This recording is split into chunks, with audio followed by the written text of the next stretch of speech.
when you do the office of a midwife to the Hebrew women and see them upon the birthing stools, if it be a son, then you shall kill him.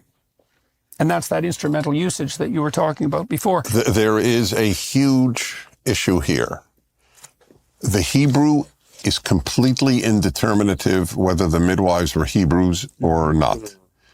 Mialdota Ivriot, and I'm not going to throw out Hebrew often. I feel very self-conscious at all.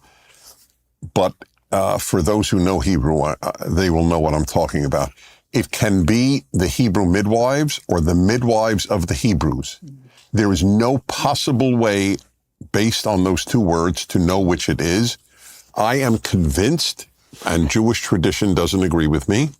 I mean, post-biblical Jewish tradition. The Torah, I think, does agree with me, but c'est la vie. I believe they were Egyptian. I do not believe he would have ordered Hebrew midwives to murder every Hebrew boy. Do you think there's a purposeful ambiguity there to leave it up to question? That's beautiful. It may well be. That's right. Well, it certainly is. The Hebrew is ambiguous. That is correct. Because, I mean, if a tyranny gets corrupt enough, then people turn against themselves. That's right. However, just on logical grounds, when he gets angry at them for not doing it, it would be odd he'd get angry at Hebrews for not killing Hebrews. But my biggest proof you're coming to, where it says that they feared God and didn't listen to Pharaoh. Again, it's one of my favorite lines in the whole Bible. You either fear humans or you fear God. Mm-hmm. Fear God is the root of freedom and wisdom. Mm-hmm. And the word for God is not Jehovah or Yahweh, it's Elohim. So when Jews fear God, it's generally fear Yahweh, and in this case, it's fear Elohim, the universal word for God, and I am convinced that they are Egyptians. Mm-hmm. Mm-hmm. Douglas, do you have any sense of what it means in this passage and more broadly that the fear of God is the beginning of wisdom and an appropriate, let's say, precondition for freedom? Why do you think it's conceptualized as fear?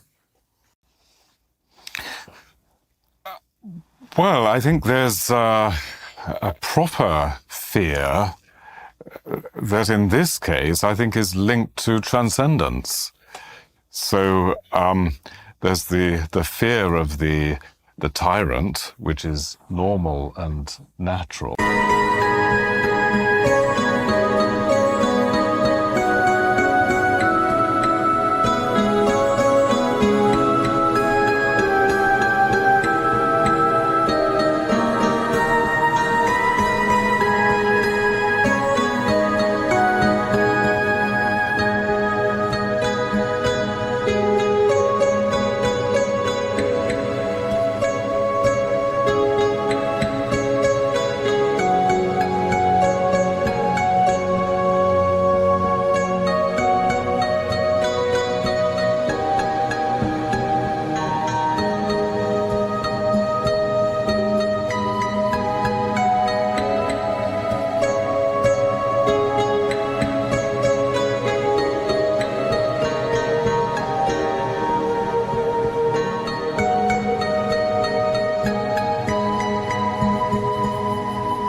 And which we are all subject to, but there should be a greater fear, i.e. the fear of the transcendent principle, violating it. Violating that, right, yes. Right. And of course, this is why the postmodern attack on traditional Western culture is so dangerous. I mean, of course, it goes back to the very origins of Western culture with the sophists, but the idea that there is no such thing as an objective moral order, and there certainly is no transcendent basis for that.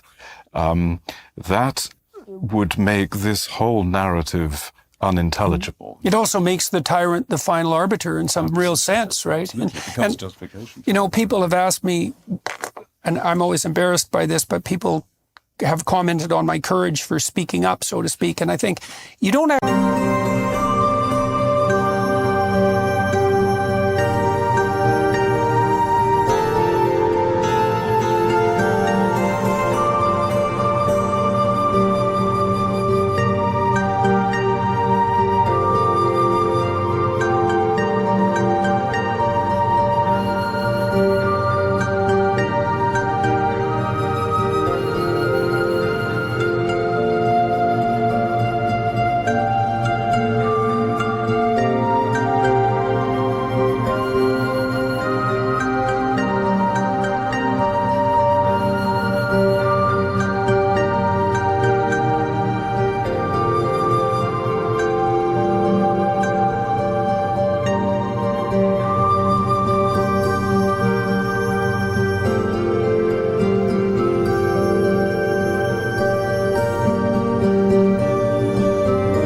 actually understand the situation. I'm not courageous in my speaking up. I'm more afraid of the alternative. And part of the reason for that was that when I was a clinician and I spent thousands, tens of thousands of hours dealing with people's serious problems, one of the things I learned was, and I really learned this, was that you don't get away with anything.